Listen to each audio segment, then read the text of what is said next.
The benefits of a dual computer streaming setup, whether you're talking about a PC setup or a Mac setup, we're going to dive into both. And in fact, you could actually combine both a PC and Mac setups if that's something that you're interested in. These are great for presentations, for gaming, video games, for webinars, for demos, for lots more. And we'll talk about what you can do with a dual streaming setup or dual computer streaming setup.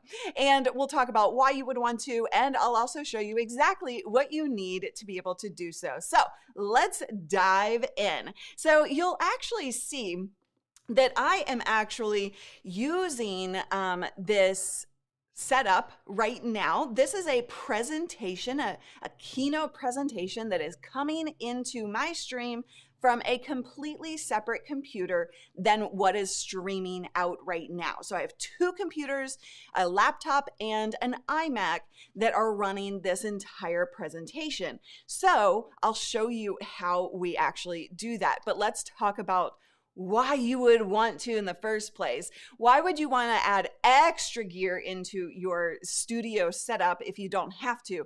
Well, the benefit, the biggest benefit of this is actually the fact that it offloads a lot of the CPU usage, the computer power. Your streaming machine, the one that you have your software on that is sending that signal out to your live stream, is taking a lot, right? So like it's a heavy load just to stream and send that signal out and do all of the graphics that you're looking to do. So what you can do is actually offload a lot of that power or resources onto a secondary computer, and then that helps your streaming machine stay focused because, you know, computers focus, but also stay clear of being bogged down with extra work that isn't necessarily necessary. And your streaming computer needs to be a really good machine. However, your secondary machine, whether it's a PC or a Mac, doesn't actually have to be as good as your other machine. So if you have an old computer lying around, I have two of them that I use for these purposes, you can bring that in and it doesn't have to be a beast of a machine. So that's really super helpful.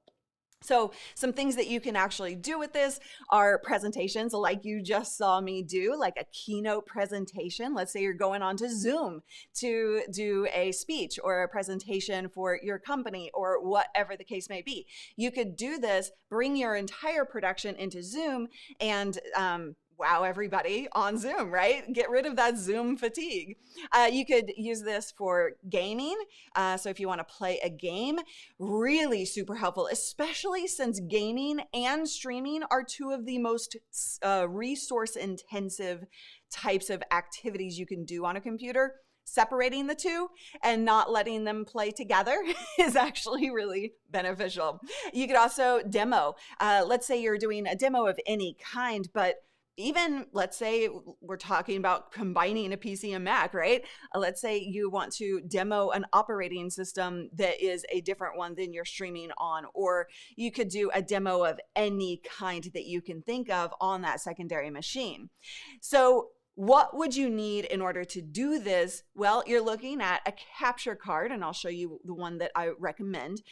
You also need to make sure that your cable, your HDMI cable going from the capture card to the computer can actually is long enough so that it can reach that secondary computer. Sometimes like gamers and other examples have that secondary computer kind of a little further away than right in front of you. So just think about that.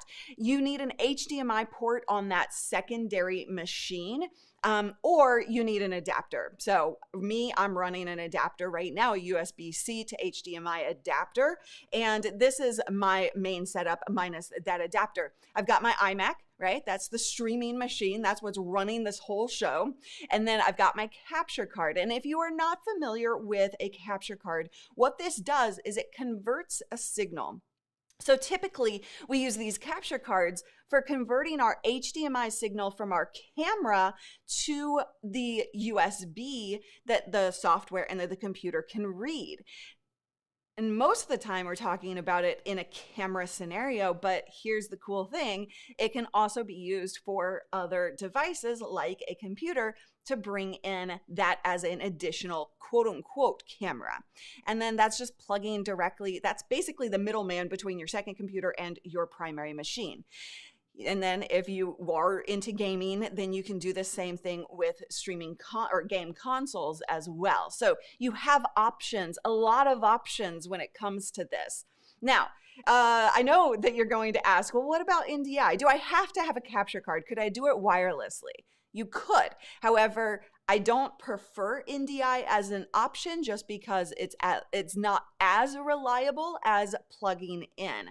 So it is an option if you are just bringing in a computer and you don't care about the reliability, or you have a good experience and you're not ready to purchase a secondary capture card. But you can, but I just prefer everything wired in and tightened up that way. But also, if you are doing games, then a streaming console, most streaming consoles aren't going to have that NDI option.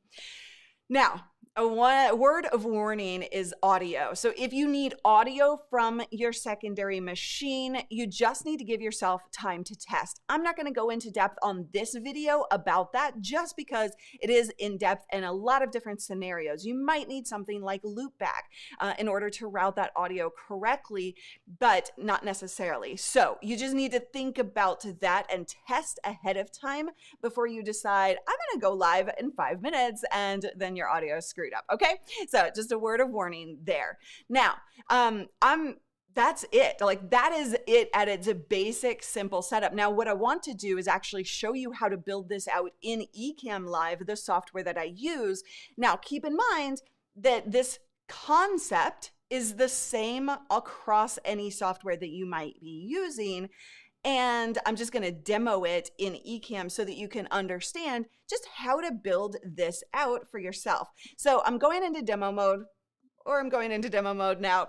And what I'm going to do is actually add a new scene. And I'm going to start with a blank scene, no camera whatsoever. It's just black. Then I've got an overlay. So I'm just going to drag and drop this overlay, this pip style, so that I can add my cameras, and then the second the computer will go here in that pip that I showed you before, right? That's what we're building out right here, is this pip example. And you can just go through your slides just like you would normally. All right, so let's add a camera. So we're going to go into the overlays box right here, and we're going to scroll down to show in current scene. And then I'm just going to add a camera. And this is defaulting to my secondary camera, which, as you can see, is the Camlink 4K. Okay, so what I'm going to do now is actually go into custom. I like the custom option because it gives me full control. And I'm just going to kind of piece this into this frame. Now, also, if you don't have overlays like this, you can buy them at our store. We have a link in the description for that. Now I'm going to send this backwards so that you see the frame here, and that's not hidden. Now I'm going to add my camera, and we'll change this camera to here, go custom, and drag that over here. It's super, super simple, y'all. You really don't need a lot of time to set up for this. However, you do need to test always. Never set the stuff up immediately right before you're planning to go live. And so, yeah, so you can kind of go through your presentation. That is it. That is all I needed to do. I don't have audio in my presentation, so that's something to consider once again.